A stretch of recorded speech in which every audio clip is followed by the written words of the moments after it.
would stand with us as we sing Launch Out.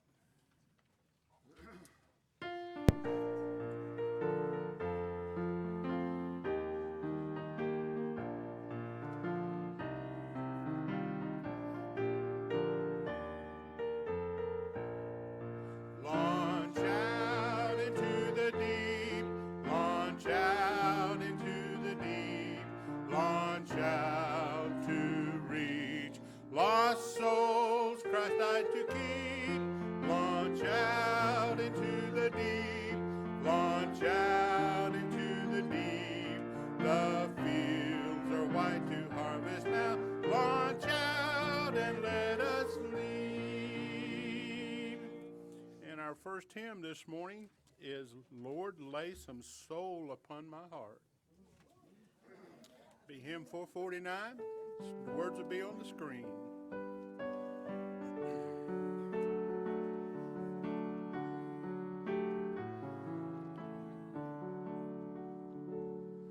Lord, lay some soul upon my heart and love that soul through me, and may I always do my part to win that soul for thee. Let's do it again. Lord, lay some soul upon my heart and love that soul through me,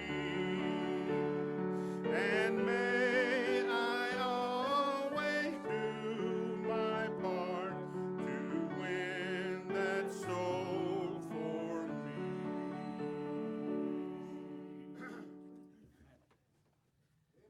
Well, I sure hope that is our prayer. Because let me tell you something. If we will live our lives that way, God is constantly putting people in our pathway. And He's constantly giving us opportunities. And we saw in Sunday school this morning, be like the Samaritan that stops and helps and invests. And don't pass on by. I know we're busy. I know that. But we should never be too busy to help somebody with their time of need, especially when it's a gospel need. And we need to be diligent about doing that this morning. Let's look, Lord, in prayer today. Just ask His blessing on the service this morning as we get started. Brother Thacker, would you open us up this morning, please? Go ahead.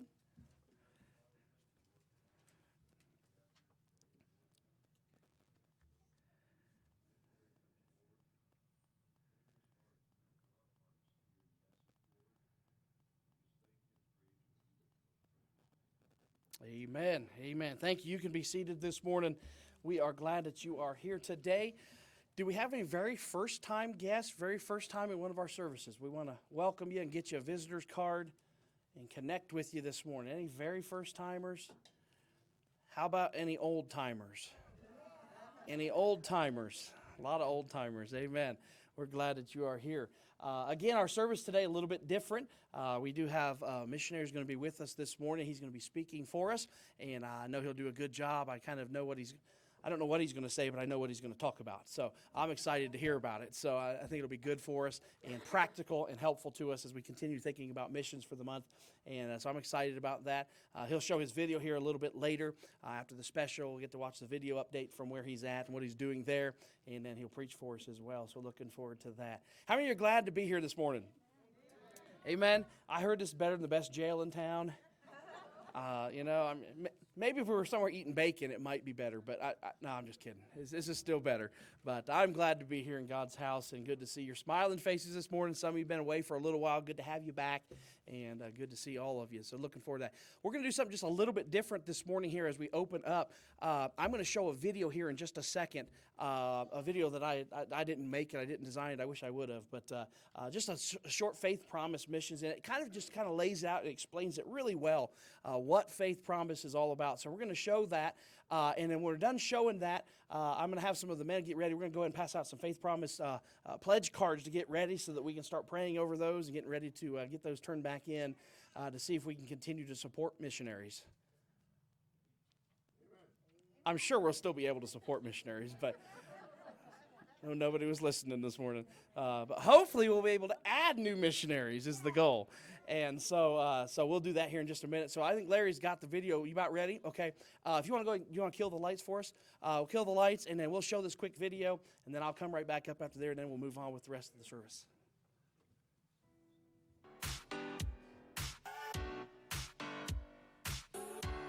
What is Faith Promise? Faith Promise is a way for the local church to be able to fund reaching the world with this great gospel. Faith Promise is an agreement that, as God provides, the donor will give a specific amount on a regular basis to the missionary offering of the local church. Faith Promise funds remain in the church locally and are dispersed by the church to fund their missions program as needed. Faith Promise giving incorporates the dynamics of faith, love, commitment, consistency, and the sure promises of God. Faith Promise works. It is a promise to give a financial gift for global outreach based on faith. The Faith Promise commitment is motivated and compelled by faith, trusting that God will allow you the means to give and serve needs around the world for His glory. It's a commitment of a certain amount of money God puts on your heart as those funds become available. The faith in Faith Promise is my trusting God to enable me to give more than I thought I could give while still meeting all of my own stewardship commitments. It's the abundance, the money that I have after everything is paid off. The promise is my trusting God because He promised to supply all my needs. Faith Promise is a biblical principle. Faith Promise follows a scriptural plan of giving based on the apostolic method in 1st and 2nd Corinthians. Faith Promise works because it is a purely biblical basis of giving, by faith. It is not what we give in stewardship, such as tithes and offerings. It is not sacrificial giving that happens in times of great need or compassion. It is the act of faith in believing God for what is not seen and allowing Him to make it into substance and evidence. The Apostle Paul wrote, "Every man according as he purposeth in his heart, so let him give." 2 Corinthians 8:3 mentions giving beyond their power. The heart of Faith Promise giving requires the exercising of faith for fulfillment of the promise. Trusting God's plan and promise opens the doors of blessing into every life. This is more than a financial fundraising tool. It is actually a tremendous spiritual experience that blesses and brings blessing from God's perfect provision. Put your trust in God by getting involved in Faith Promise today. Luke 6:38. Give, and it shall be given unto you. Good measure, pressed down, and shaken together. Running over, shall men give unto your bosom. For with the same measure that ye meet withal, it shall be measured unto you again. So how does someone make a Faith Promise commitment? Prayer is the most important step in any decision making. In anything in life you commit to, you have to stick with it, realizing that your faith will grow as you stay committed to the promise. Look for unexpected ways God provides. Maybe an unexpected raise or inheritance. Have faith. Give as God enables you to give. Many of our churches have countless stories of times where someone who made a faith promise and didn't know where it would come from, but then God worked a miracle for His glory. Remember, Faith Promise is the above and beyond giving. Faith Promise does not replace your tithes or offerings. It is a promise between you and God. Faith Promise needs your faithfulness to give as God enables you. You have a Faith Promise card and anyone can fill it out. Parents, teens, and even kids can make a Faith Promise.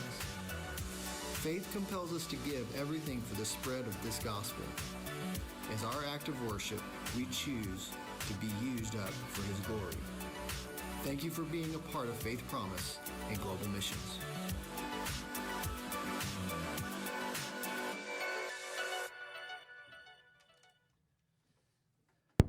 I don't know if you could read every word that was written up there, but that's a pretty good breakdown. It's a pretty good breakdown of how Faith Promise works and what we do. It's really encouraging because every person can get involved in Faith Promise. Children, teenagers, husbands, wives, grandmas, grandpas, doesn't matter the age.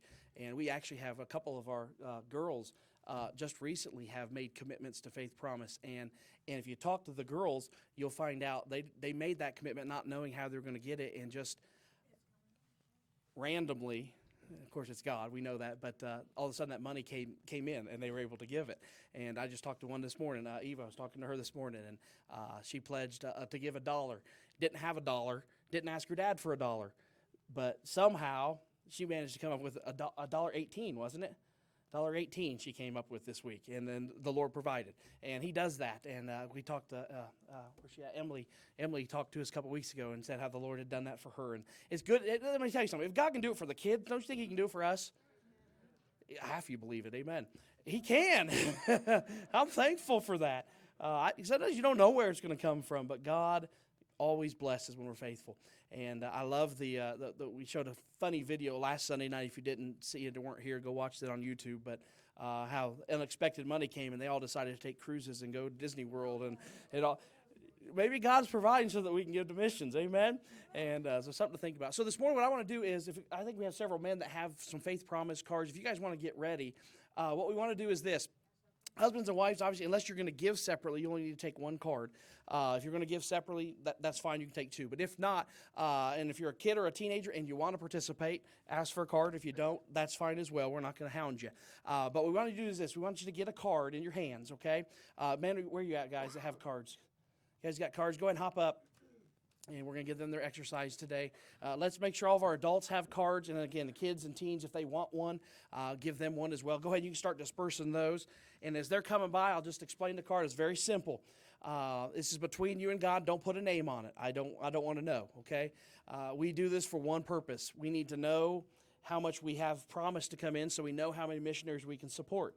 And we are currently supporting 11 plus the CLA, and we'd like to add 12 more. I'm kidding. We'd like to add several more, and every year we'd like to be able to see that grow and add more missionaries. So what you do is you just fill out that card. It's very simple, very self-explanatory, how much, and whether it's weekly or monthly, you can mark that, and then even your age group if you'd like to do that. The side is just a little piece for you to tear off and keep, and in that, something that you can remember what I promised and pray about each week. God, I promise this. After I prayed about it, you supply this, and He will. And so what we want you to do is this. You don't have to fill it out right now unless you've already prayed about it and you know. Yeah, you want to get some to the choir, guys, while they're up here? All right, yeah, we'll get some to the choir.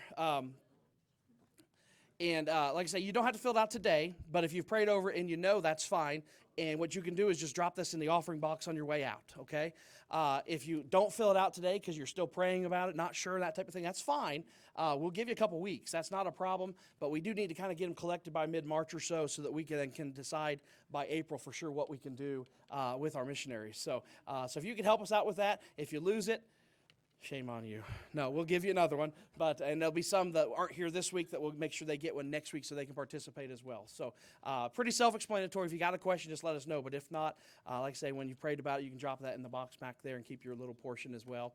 And we appreciate that. I'm looking forward to seeing what God's going to do through Calvary Baptist Church in the area of missions. I'm really excited about it, and hopefully we'll see a large impact made in our world. So thank you for your participation. So appreciate the month that we've had already with missions. So I'm going to sit down. It's about the last you're going to hear from me. So I'm going to say one more thing when I shut up. I'm going to say one more thing when I introduce him. Other than that, I'm done. So Kathy, you come.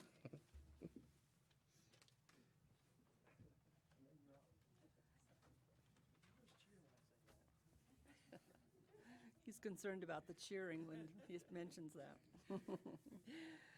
Well, first of all, we do welcome you, Brother Autrey, to our service today, and we've enjoyed hearing the message this morning, and we're looking forward to more messages from you. So welcome to our church.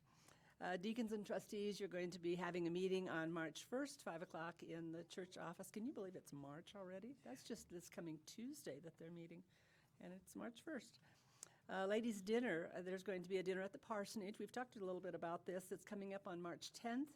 6 o'clock, and you're invited to bring a dish to share if you like.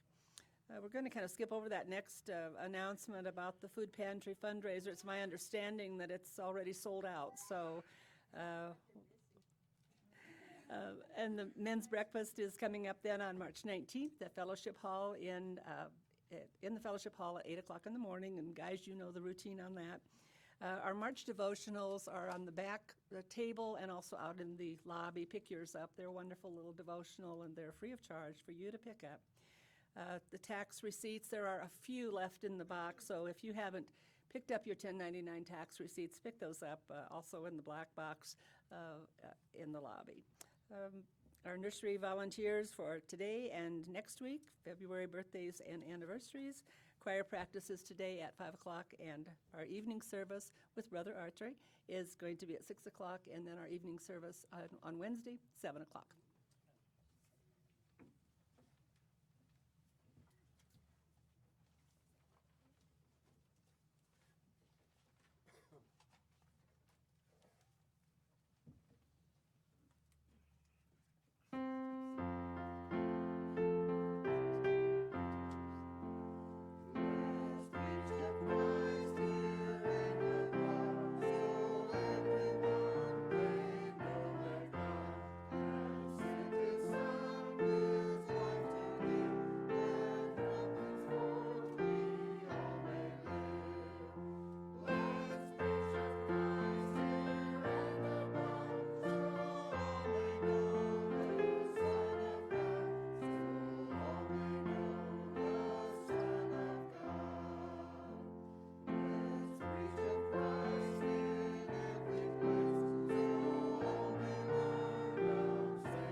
Our next hymn is hymn 740, Joy Unspeakable.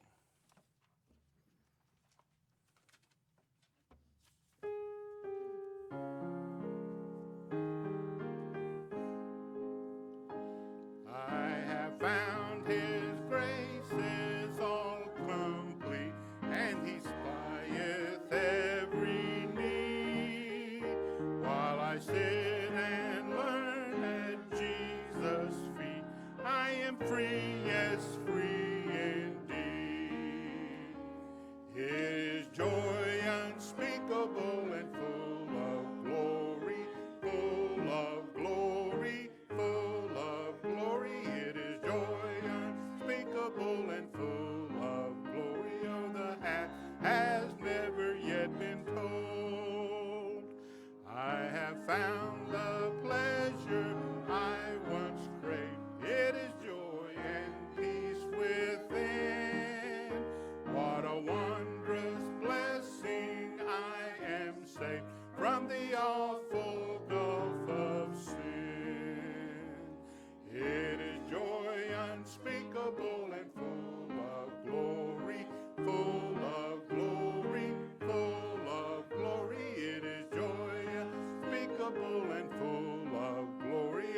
half has never yet been told. I have found that hope so bright and clear, living in the realm of grace. Oh, the Savior's presence is so near, I can see his smiling face. It is joy unspeakable and full of glory, full of glory, full of glory. It is joy unspeakable and full of glory. Oh, the half has never yet been told. Found of joy no tongue can tell, how it weighs the glory roll. It is like a great overflowing well, springing up within my soul. It is joy unspeakable and full of glory, full of glory, full of glory. It is joy unspeakable and full of glory that has never yet been told. Our next hymn is hymn 446.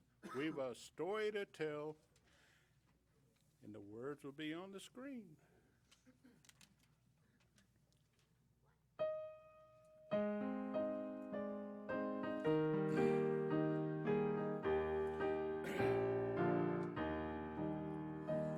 We've a story to tell to the nation that shall turn their hearts to the right.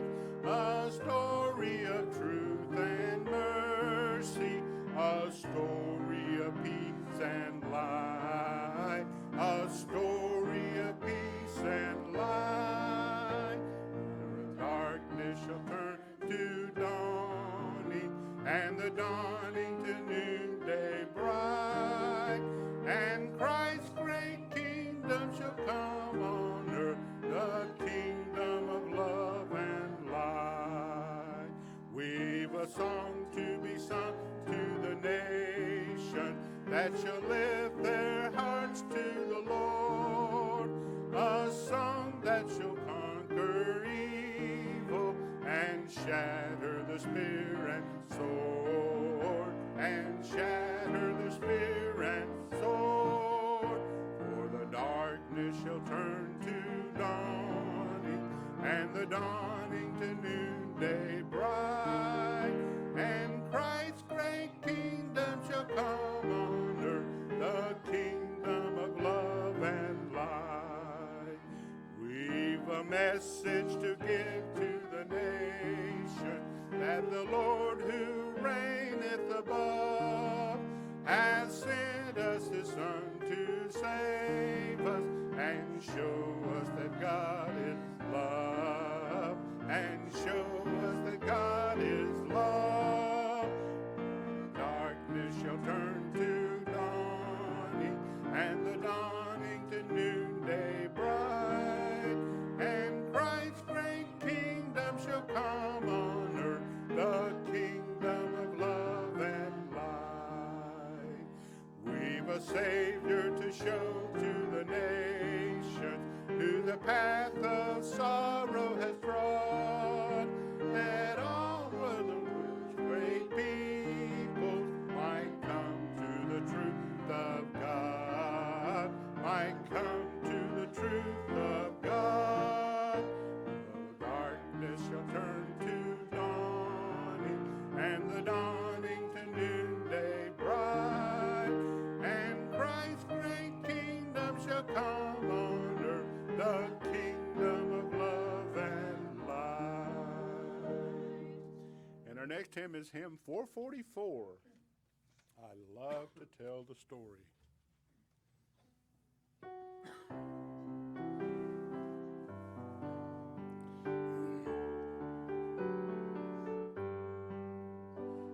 I love to tell the story of unseen things above, of Jesus and his glory, of Jesus and his love. I love to tell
will be my theme and glory, to tell the old story of Jesus and his love. I love to tell the story, 'tis pleasant to repeat what seems each time I tell it more wonderfully sweet. I love to tell the story, for some have never heard the message of salvation from God's own holy word. I love to tell the story, will be my theme in glory, to tell the old story of Jesus and his love. I love to tell the story for those who know it best, seem hungering and thirsty to hear it like the rest. And when it sings of glory, I sing the new song. Will be the old story that I have loved so long. I love to tell the story, 'twill be my theme and glory, to tell the old story of Jesus and his love.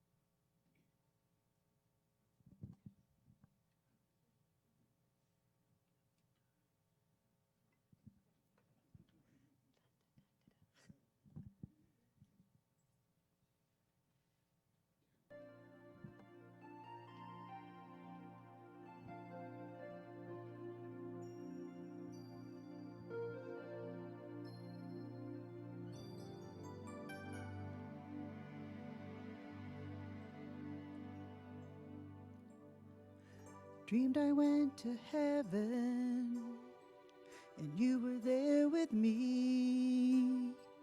We walked along the streets of gold, beside the crystal sea. We heard the angels singing, then someone called your name. We turned and saw this young man, and he was smiling as he came. And he said, "Friend, you may not know me now." Then he said, "But wait, you used to teach my Sunday school when I was only 8. Every week you would say a prayer before the class would start. One day when you said that prayer, I asked Jesus in my heart. Thank you for giving to the Lord. I am a life that was changed. Thank you for giving to the Lord. I am so glad you gave." Then another man stood before you and said, "Remember the time a missionary came to your church and his pictures made you cry? You didn't have much money, but you gave it anyway. Jesus took the gift you gave, and that's why I'm here today. Thank you for giving to the Lord. I am a life that was changed. Thank you for giving to the Lord. I am so glad you gave. One by one they came, far as the eye could see. Each life somehow touched by your generosity. Little things that you had done, sacrifices made, unnoticed here on earth, in heaven now proclaimed.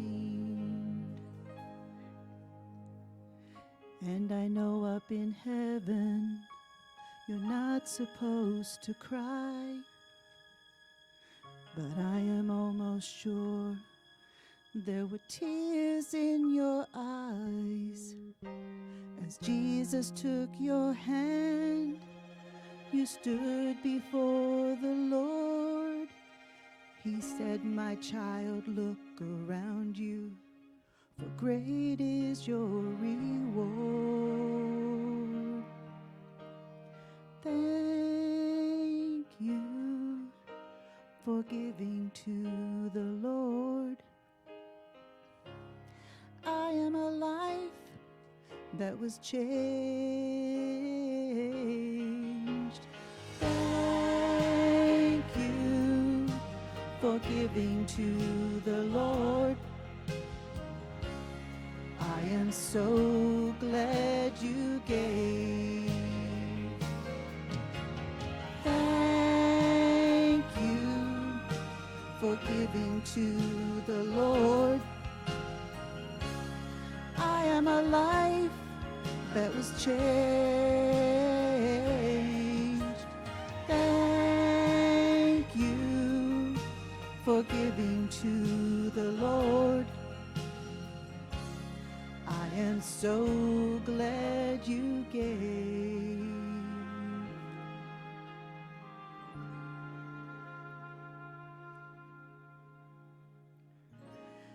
I am so glad you gave.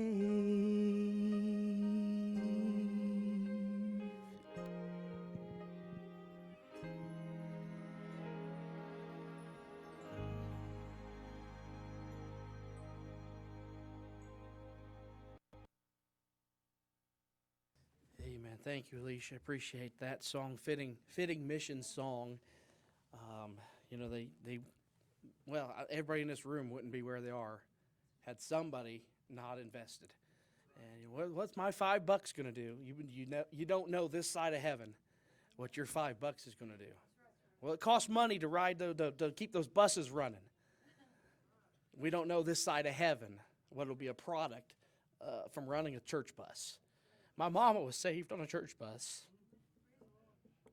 I wouldn't be here today without somebody investing. I don't know how it'll work in heaven, but boy, wouldn't that be an amazing sight to actually be able to see all the people touched just because we tried, like we heard in Sunday school, to make an impact. And I sure hope we get to see some of that. But thank God that we have the opportunity to do so. And I appreciate that song. Thank you so much. We're going to dismiss our kids in just a second, okay? We're going to go ahead and show the missions video for Brother Autrey. And again, somebody invested in his life to be able to do what he's doing. And we'd like to, hopefully down the road, be able to partner with him in what he's doing as well. And so he's going to show his video here when he's done. Kids, when it's over, Miss Donna, I think, will take you, and you guys can head over to junior church there. But I'm not going to say anything else after that. So when he's done with showing his video, he's going to come and preach to us. And I'm not going to steal any of his thunder because I know he's kind of going to talk about it this morning. But I'm honored to have him with us. It's been good getting to know him. And I think he's got a very practical message for us this morning. I'm going to say this as well because I might not get another plug. He's got a very practical message for tonight as well. And if you don't come back tonight, I think you're going to miss a tremendous way that we as a church can help missionaries. And so I encourage you to come back tonight at 6 for that. Shameless plug there, but it'll be good. I know that. So come back for that. But he's going to show his video here, or Larry's going to show it. He's just going to sit there. And he'll come up when it's done. If he wants to say something about it, he can. And then he's going to take the rest of the time, and he'll preach to us from there. So, Brother Jonathan, it'll be all yours.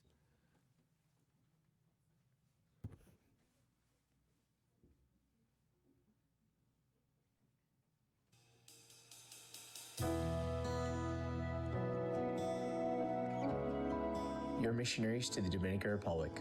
My name is Jonathan. This is my wife Janine, our oldest daughter Mariah, who's 12, Adeline, who's 10, and JJ, who's 7. We have been missionaries in the Dominican Republic for many years now. I grew up in the Dominican Republic where my parents, Ronnie Autrey and Chana Autrey, were missionaries. While living in the capital, Santo Domingo, I learned many things about the ministry and the needs of the people of the Dominican Republic. Later in life, I was married to my wife Janine, where we moved to the east side of the island, Punta Cana. Our main focus on the east side of the island has been leadership development, discipleship, and training nationals in our seminary, Bible Institute, so that we can raise up young men and help them and empower them to go out and start new church planting efforts. Our ministry has expanded so much further than just the Bible Institute and Iglesia Bautista Celebración. The Lord is currently allowing me to pastor 2 different churches. Iglesia Bautista Celebración has actively been part of church planting. In the last 7 years, we've seen 7 churches blossom out of our mother church. This just goes hand in hand with our desire to see church plants started all across the Dominican Republic through the nationals that we've been training. Also, through our different ministries, our youth outreach program and our sports outreach program, we've seen many young people come to know Christ as their Savior. Young people who we hope to train in our Bible Institute, help them to grow in the Lord so that they might be laymen and pastors for the future of our desires to continue to see church planting blossom in the Dominican Republic.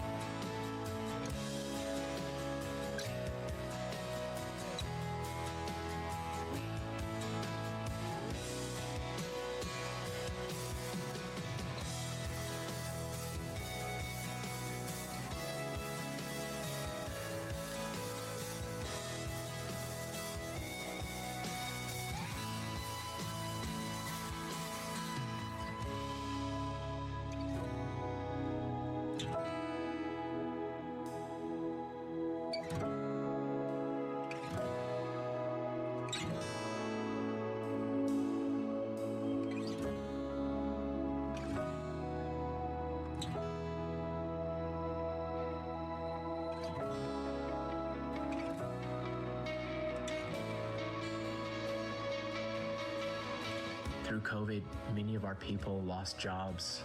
Many of our people went hungry. Many of our people were evicted from their homes, but it was because of the faithful giving of many people in churches that we were able to keep our people afloat.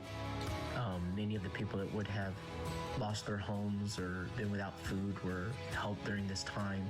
And thank God our people are back to work and we are coming back from COVID and all of the repercussions that came with it.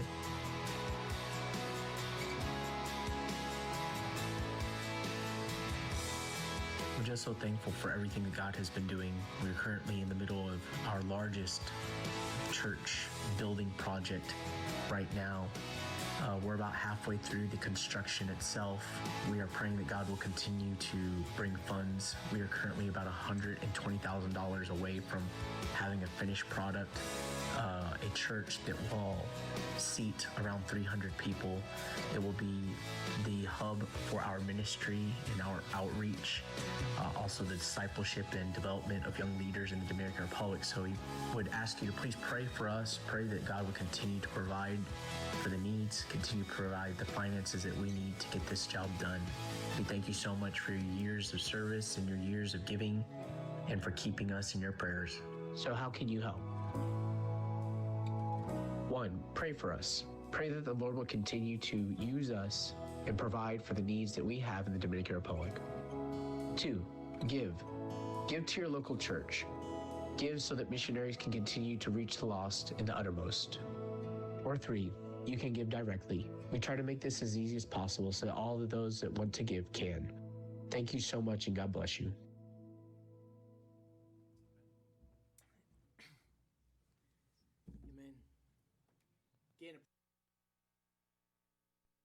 Amen. Again, I want to thank Pastor and his family for just being so generous and so nice to us. I guess the kids are going to dismiss, so I'll give them a minute. On the back, you all are a special church. You have no idea. We haven't had a prayer card in like 10 years, and I made prayer cards just for you guys. They're on the back. Grab one, please. All right? But as I said in the video, and I'll say it again, and I'll say it tonight, please pray for us.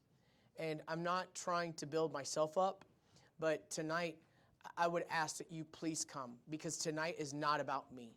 It's about how all of you as a church can do something significant for missions. And the great thing about it is it's something that all of you can get involved in. So please, if you're able to come tonight, I would ask you to come. It's something that is heavy on my heart, and I feel that I am in a special position to be able to speak about what I'm going to be speaking about tonight.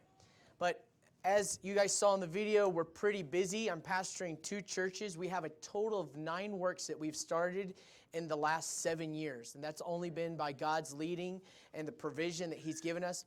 In the video, I mentioned how we're about $130,000 away from the finished product. We're a little bit more than that. Because of everything that's been going on in our world and the prices that have been going up, we're currently at $160,000 away. Now, that seems like a lot of money. Our church is a very large church that we're building right now.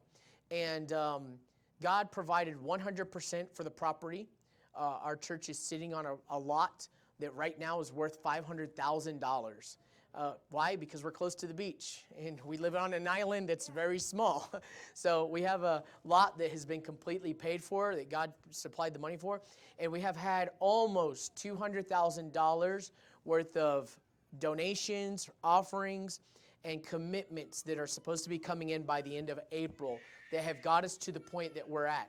And if you friend me on Facebook, Jonathan Autrey, I'm constantly putting up videos and pictures of where we're at in our construction project, and we're just very excited about that because God has called us to a big, big project. And that is that our desire is to see a church planting movement start in the Dominican Republic. And it's only recently that I have actually come to accept the fact that I might not be pastoring the local church for much longer, because the needs of our pastors and their families have become so great that I feel that I will be moving into pastoring our pastors soon and working myself out of the job to where I'll be able to continue to raise up leadership, raise up pastors, and help them get the job done. So please pray. This morning, as our sister was praying, thank you for giving to the Lord, I couldn't help but smile because that song means so much to me. I guarantee you, no one in this building has heard that song more than I have. Because all through deputation, that was the background song to my mom and dad's DVD. Well, back then it was slides. He had a little remote that he went through the slides with. And that was the song that played as my dad raised funds so that we could be missionaries in the Dominican Republic. But that song has never meant so much to me as it has in the last couple of years, because I am fully starting to understand what that song means. This morning, I'm going to do something very different. And tonight, I'm going to be doing something very different. And no blasphemy here, but I doubt that I'm going to be doing a whole lot of preaching this morning. I'm going to be telling you a missionary story. We're going to be in Sunday school this morning, amen? But I do want to share my life verse with you today. It's found in the book of Ezekiel. Ezekiel chapter 22. Ezekiel 22, verse 30. Ezekiel 22, verse 30. And I sought for a man among them that should make up the hedge and stand in the gap before me for the land, that I should not destroy it, but I found none. And I sought for a man among them that should make up the hedge and stand in the gap before me for the land, that I should not destroy it, but I found none. Now, I understand that this verse is somewhat taken out of context, but when I read this verse for the first time when I was a child at the age of 14, it saddened my heart that there was a time in this world when God was looking for someone that would carry on the message, that would want to share the good news, and he couldn't find one. I want to tell you my story, and basically, if you're going to put a title on this morning's sharing or testimony, it'd be Why Missions is So Important to Me. Why missions is so important to me. My mom and dad are missionaries. They're in the Dominican Republic. They're actually on furlough right now. I want to tell you a little bit about my parents before I tell you my story. My dad was a young man. He had just turned 18. He grew up in an abusive home where he started smoking and drinking when he was only 12 or 13. My grandfather literally would beat my dad and his sisters and my grandmother on a regular basis. That wasn't anything abnormal in their home. And the story goes that when my dad was about 17, there was a big fight in his house. He had to pull his drunk father off of his mother, and they literally had a fist fight. And he told his mom that evening, I'll never, ever fight with my dad again. I want out. So my dad finished up high school, and as soon as he's looking to get out, he really didn't have an opportunity for work. He really didn't have any place to go. So he went to this local shopping center and walked into an office where he met with this man, and he asked him a question and said, I just want some liberty. Do you think if I sign up with the United States military, I will be a free man? And the guy said, of course. You know, you'll have all the freedom you need, and you'll travel the world, and it'll just be a great experience. So my dad, there was nothing to really think about. He signed up, did his basic training, quickly found out that the military was something totally different than what he was expecting.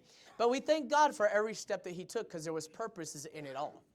And Dad, when he finished, he was stationed to Clovis, New Mexico. I guess we're not that far from there, are we?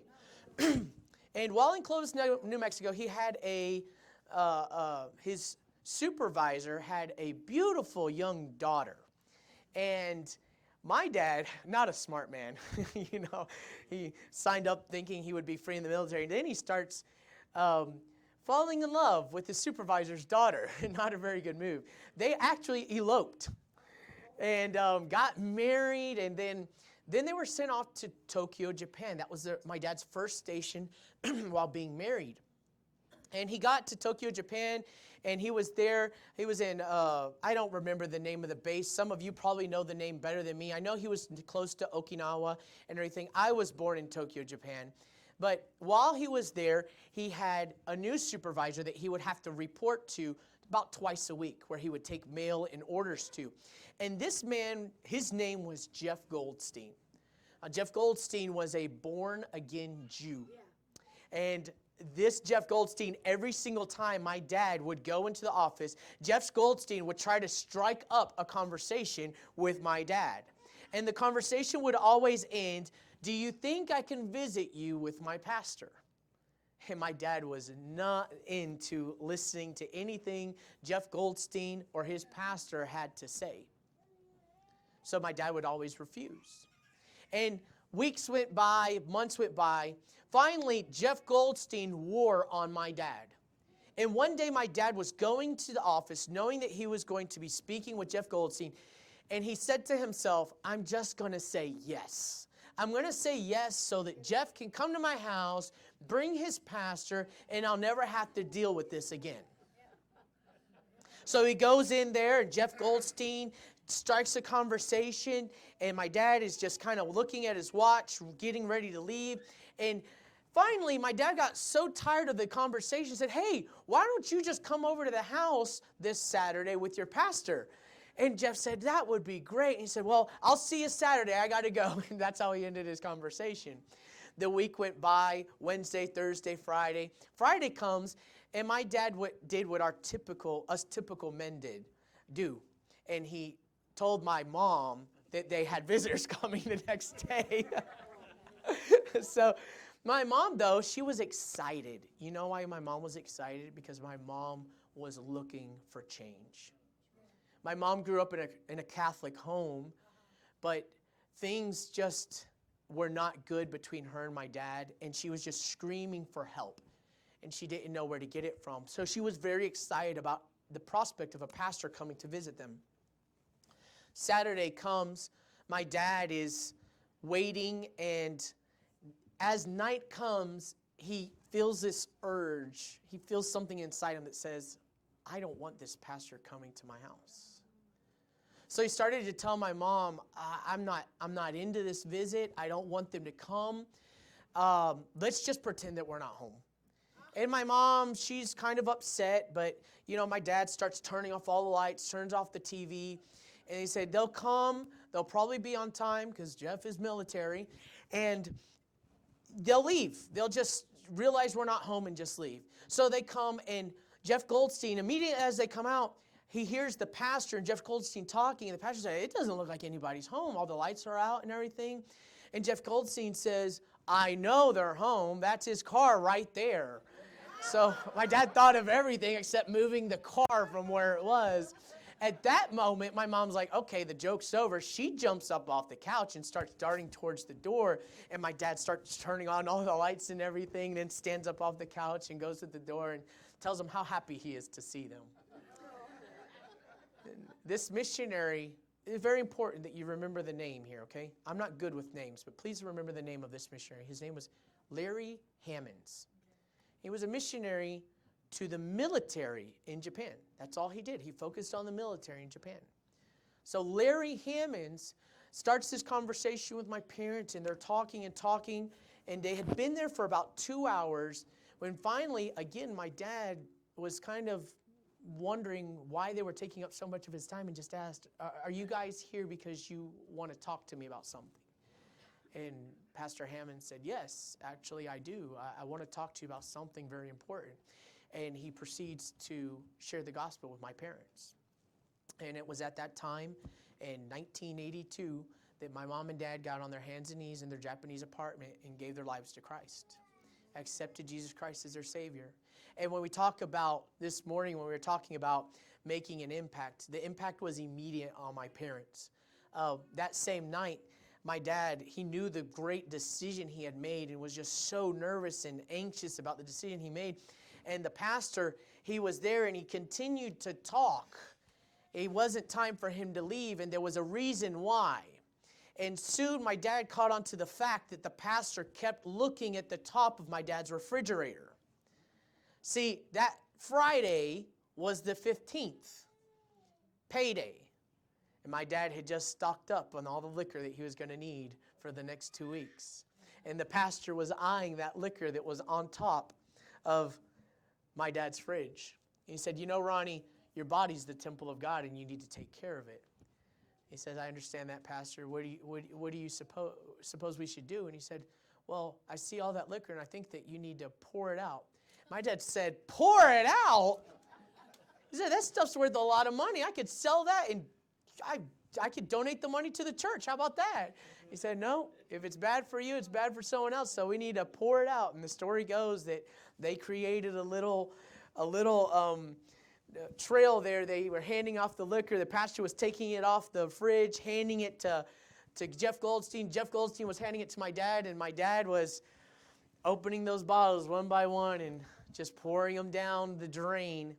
And Dad was not a happy camper. Dad got finished putting that last bottle in there upside down, started walking to the table, and on his way past the kitchen, the pastor said, well, hold up. While you were buying liquor, did you happen to buy any beer? He said, yeah, I bought 2 cases of beer. And he said, well, get over here, Jeff Goldstein. He opened up the fridge and started pulling out the beer. Dad started popping all those lids and putting those beers upside down. But you know, my dad, he drank and he smoked, and from that day forward, never touched another can of liquor or beer, or never smoked another cigarette, because God just transformed his life at that moment. A couple months later, they were invited to a missions conference there in Japan, where my mom and dad heard the need for missionaries around the world. And my mom and dad, at that night, gave their lives to missions. My dad finished Bible college. He finished his time in the military. Later went to Tennessee Temple University, where he studied to be a pastor. Later went to the Dominican Republic. And that's where the story picks up with me. And I don't have much time, but if you listen quickly, I'll speak as quickly as I can, all right? I was 7 years old when Mom and Dad went on a trip. And as far as I knew, they were going on vacation. Grew up in a very poor family. We didn't really vacation a lot. So Mom and Dad went off the vacation. They dropped me off and my brother at my grandmother's house in Atlanta, Georgia, where we were going to spend the next week while they were on vacation. The week goes by. We were happy to spend the time with my grandmother. Everyone loves Meemaw. Parents picked us back up and we went home. About 2 weeks after Mom and Dad's trip, one evening, we're eating dinner, and Mom had one of those, does anyone remember Eckerd's, the pharmacy Eckerd's? She had one of those light blue Eckerd's photo album things that when you made your pictures, they put them in that album for you. And it was sitting on the table, and of course we were excited. We wanted to see the pictures from their trip. And we finished dinner, and Mom said, just hold on, let me clean everything up, and we want to show you something. So again, remember, I thought my parents were on vacation. I literally thought they went to Disney World without us. And Mom and Dad start showing us these pictures of their trip to the Dominican Republic. Now, you need to understand, today, Brother Wayne is here. I don't know how many of you know Brother Wayne. He actually sat at my what do you call it in English? Ordination council when I was ordained at the age of 21 or 22. Had a lot of enlightening words for me. One of them was, you should read the Bible. No, I'm just kidding. But anyways, Mom starts showing us these pictures, and I'm completely thinking to my mind, who would ever want to go to a place like that? I saw a lot of poverty. I literally saw pictures of kids running around with no clothes on. I saw just people that looked like they were starving of hunger. Tin houses with thatched roofs. And I'm just thinking to myself, why would you ever want to go to a place like that? Mom finishes showing my brother and I these pictures, and then she tells us that we're going to be missionaries to the Dominican Republic. And I thought to myself, okay, that sounds like a great plan. You guys go do your thing in the Dominican Republic and just drop us back off at Meemaw's house. We're fine with that. You know, Meemaw does it. She spoils us to death. No, we're going as a family. Going as a family to the Dominican Republic? I don't even know where that's at on the map. What do they eat? What language do they speak? Just so many questions flooding my mind. You need to come tonight because I have some things I want to tell you about. I want to tell you what it's like for a child to go to the mission field tonight. Okay, will you come tonight, please? Anyways, we get this news. I'm heartbroken. I don't know what to think. Dad raised his support in like a year. He was just adamant about getting on the field. I remember our last Sunday in the United States of America. We went to Burger King after church. And we got a Whopper, and we were sitting at the table eating our Whopper, and I distinctly remember my mom, my mom's Filipino, by the way, okay? Oriental. She says to me and my brother as we're eating, Filipino moms are very encouraging women, okay? No, they know how to crush your dreams in an instant. But anyways, we're eating this Whopper, and she looks at us, and she says, you guys better enjoy that Whopper. It's the last one you're going to have in a very long time. We got on the plane, and went to the Dominican Republic. And as soon as we landed in the Dominican Republic, I knew this was a bad idea. I was only 7, but I knew that this was not going to end well. We get off the plane. It's hot. It's dirty, filthy. Again, my mom's Filipino, and our house was always immaculate. I mean, perfect. So I get off the plane, and I'm seeing all this dirt, all this trash in the streets. I'm smelling smells my nose has never smelled before. And I'm thinking to myself, oh my goodness, Dad, what have you gotten us into? We hadn't been off the plane 30 minutes, and all of a sudden my dad is gone, not to be seen anywhere. And we're standing on the side of the road with 8 suitcases, my brother, my mom, and myself. My mom is having a panic attack because she can't find Dad. And she's just thinking, she's saying out, she thought she was thinking it, but she was saying it out loud, I'm going to kill him, I'm going to kill him, and stuff. And then all of a sudden we see 4 tall, dark Dominican men start walking towards us. And now my mom's really panicking because she's thinking to herself, they're going to steal our suitcases. And I'm thinking to myself, this is great. They're going to come, they're going to steal our suitcases, we're going to have to get back on the plane, go back home, and Dad will never try to pull anything like this again, right? Come to find out, the missionary there and my dad sent them in to help us with our suitcases. We get into the place we're staying that night, and the next day the missionary takes us to the apartment we're going to be living in. We get there. What do you think my mom's first thing she wants to do is in that apartment? Clean. He wants to clean. So she goes to a corner of the apartment and cleans it real well. She's telling us in her English and Tagalog, don't touch anything, don't sit down and stuff. She cleans a little corner up, sits us down, says, don't move, I'm going to clean the apartment. We had one of those TVs that you had to dial, that you tuned in. It was a black and white TV. And I thought, well, let's see if we can find something on TV. I start dialing it up, and lo and behold, Atlanta Braves fan right here. Right, Wayne? We won another championship since 1995. It was about time. I find an Atlanta Braves game going on, and I'm trying to tune it in just perfect. Finally, I get it tuned in, and they're speaking in Spanish. I'm 7 years old, and I'm thinking to myself, listen, I'm thinking to myself, what do Dominicans know about baseball? I thought that. I didn't know. I didn't know they were really good at it. But Mom, I see her as we're watching this game, and she's running back and forth with an empty bucket. And finally, on one of her trips, she turns around, looks at us, and she says, I can't believe this. There's no water.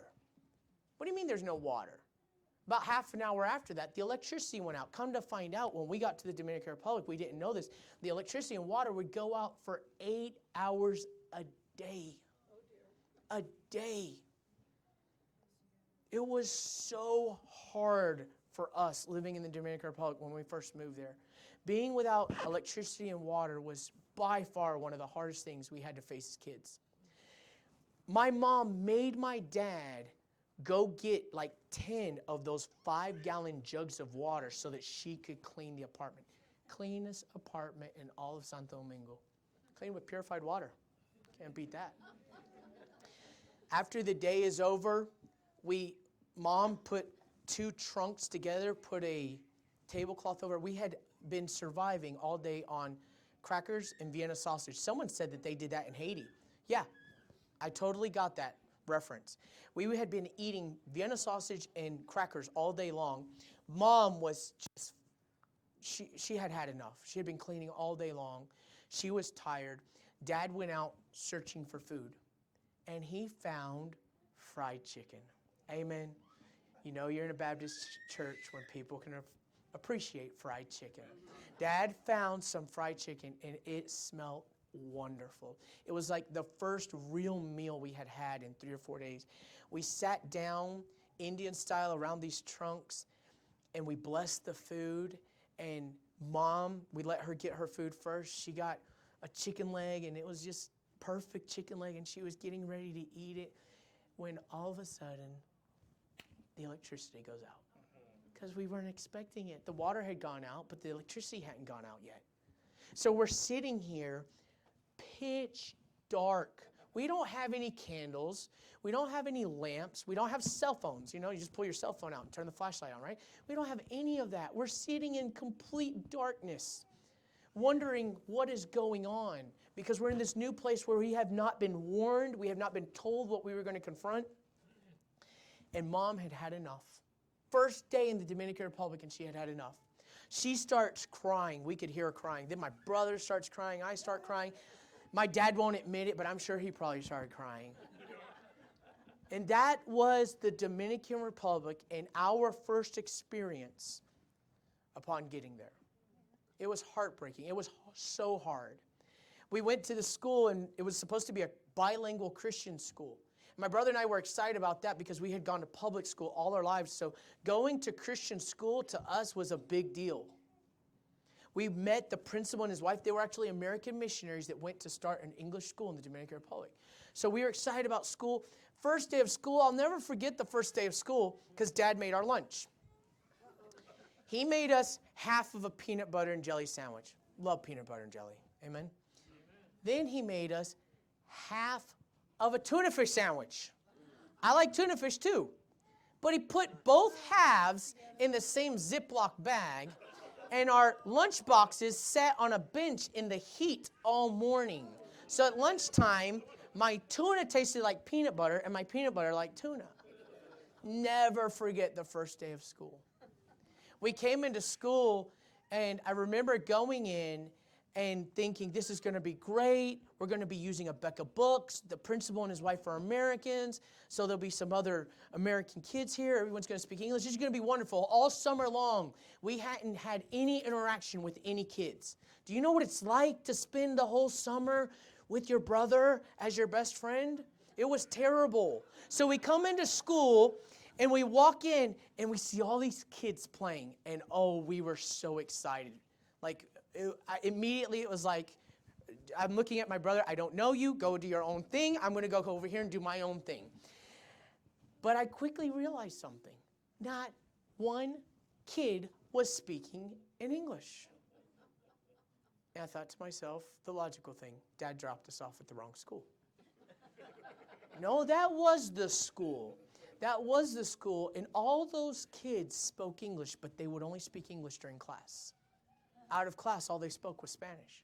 For 2 years, didn't have any friends in school. Actually, my brother and I were shunned because we didn't speak Spanish. No one wanted to play with us. No one wanted to spend time with us. It was just very awkward and weird. We did have one friend. I'm closing up, guys. I am going to get to something substantial here. My parents, when they went there, when they got to the Dominican Republic, they had to enroll in language school. Again, my dad just thought it was wise to move to a new country without speaking a lick of Spanish. So he enrolls in language school while being in the Dominican Republic. And one day after language school, he met a couple in the supermarket that were arguing. Now, this couple were Costa Rican and spoke Spanish, but they were arguing in English because they didn't want anyone to understand. But of course, my mom, being the social butterfly she is, said, oh, they're speaking in English. Let me interrupt their argument and present myself. So she introduced herself. This was an older couple that my parents befriended, and we, from then on, were invited to their house every Saturday to eat lunch with that family. We didn't have family. That was the only family we had. Their last name were the Campises. Well, the Campises had a lady that cleaned their house. Very typical in the Dominican Republic. A lady that would clean their house and take care of the food. She made the food.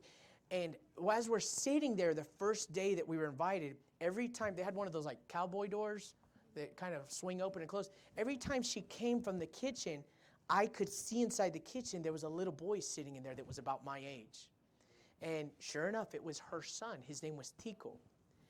T-I-K-O.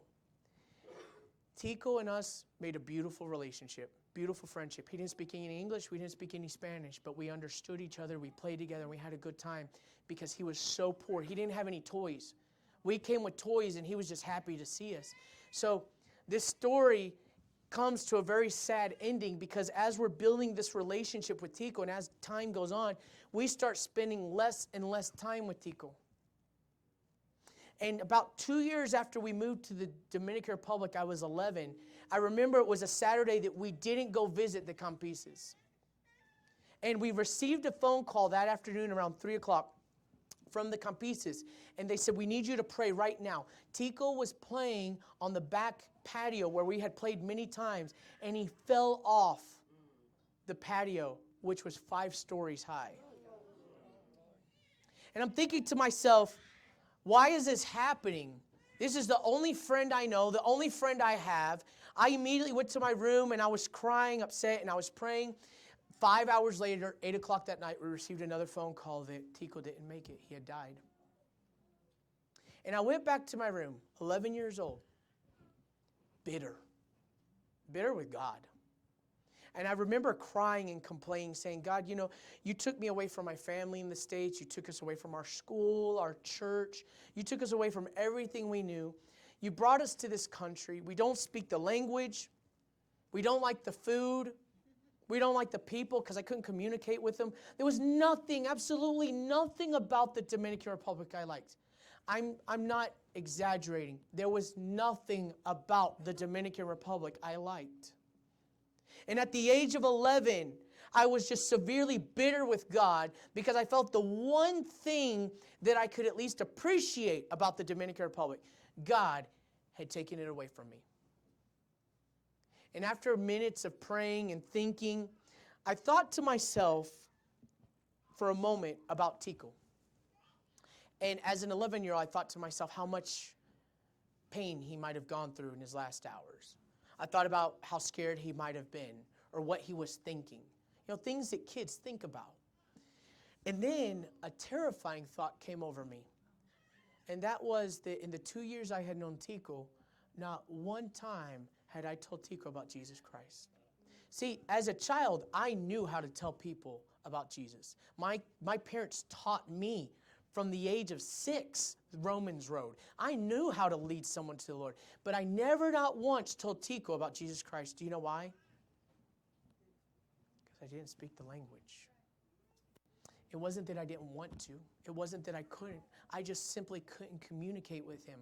And at the age of 11 is that I finally, after years of deputation with my parents and seeing their concern for the Dominican Republic, it wasn't till the age of 11 when Tico dies that I really understood the need for missionaries.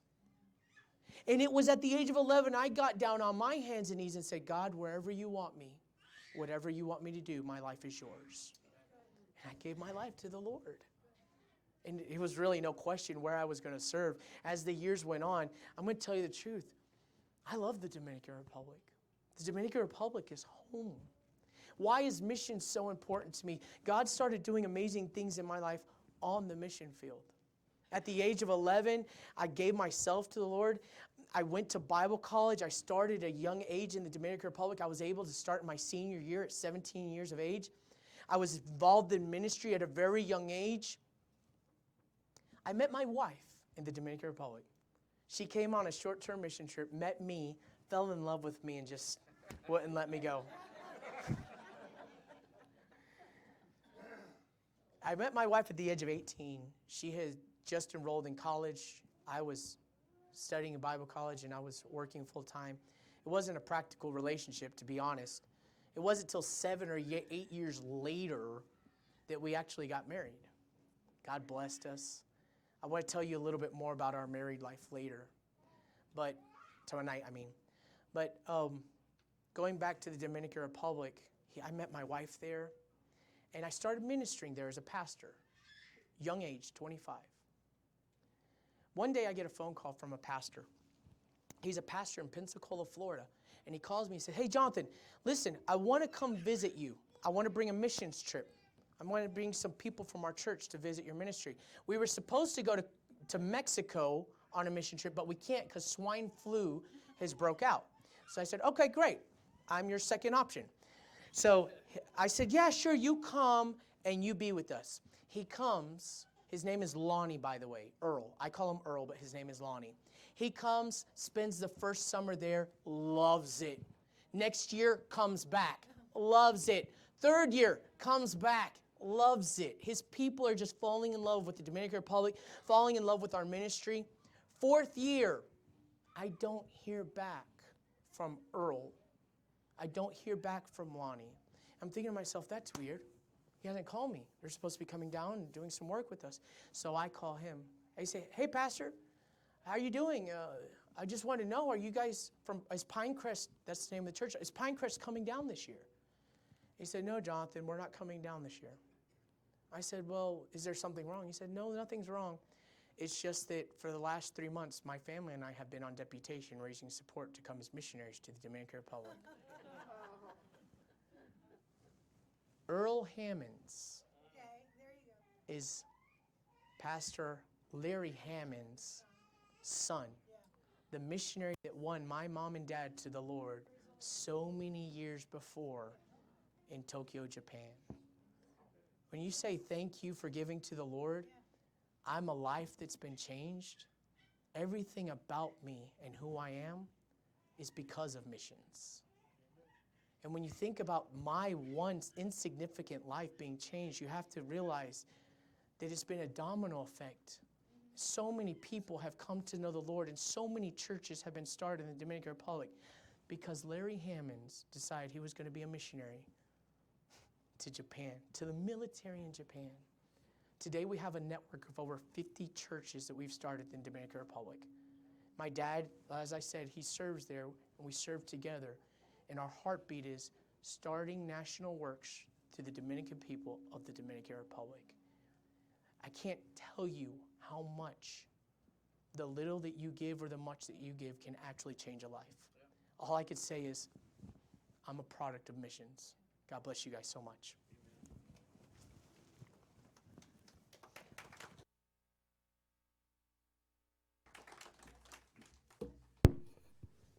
Amen. We're going to have our instrumentalists come.